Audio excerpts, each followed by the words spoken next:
બનાસકાંઠા પાત્રીસી ઔદિત્ય સહસ્ત્ર બ્રહ્મ સમાજના સમૂહ લગ્ન સમિતિ અને યુવક મંડળ દ્વારા રવિવારે 12મો સમૂહ લગ્ન ઉત્સવ તેમજ સમૂહ યજ્ઞ પવિત્રનું પાલનપુર ખાતે આવેલ 31 કડવા પાટીદાર સમાજની વાડી ગઠામણ રોડ ખાતે આયોજન કરવામાં આવ્યું હતું, જેમાં 4 નવ દંપતીએ પ્રભુતામાં પગલાં પાડ્યા હતા તેમજ 32 બટુકોએ યજ્ઞોપવિત ધારણ કર્યા હતા। આ પ્રસંગે બનાસકાંઠા જિલ્લામાંથી મોટી સંખ્યામાં બ્રહ્મ સમાજના લોકો ઉપસ્થિત રહ્યા હતા અને બટુકો અને દંપતીઓને આશીર્વાદ પાઠવ્યા હતા।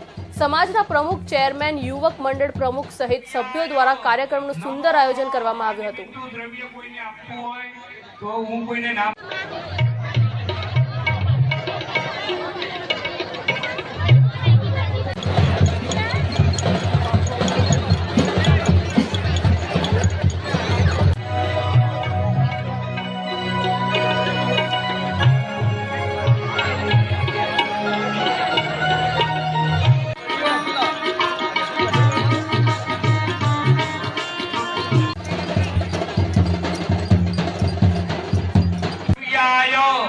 નમઃ આ નિમિત્તનું દ્રવ્ય કોઈને આપવું હોય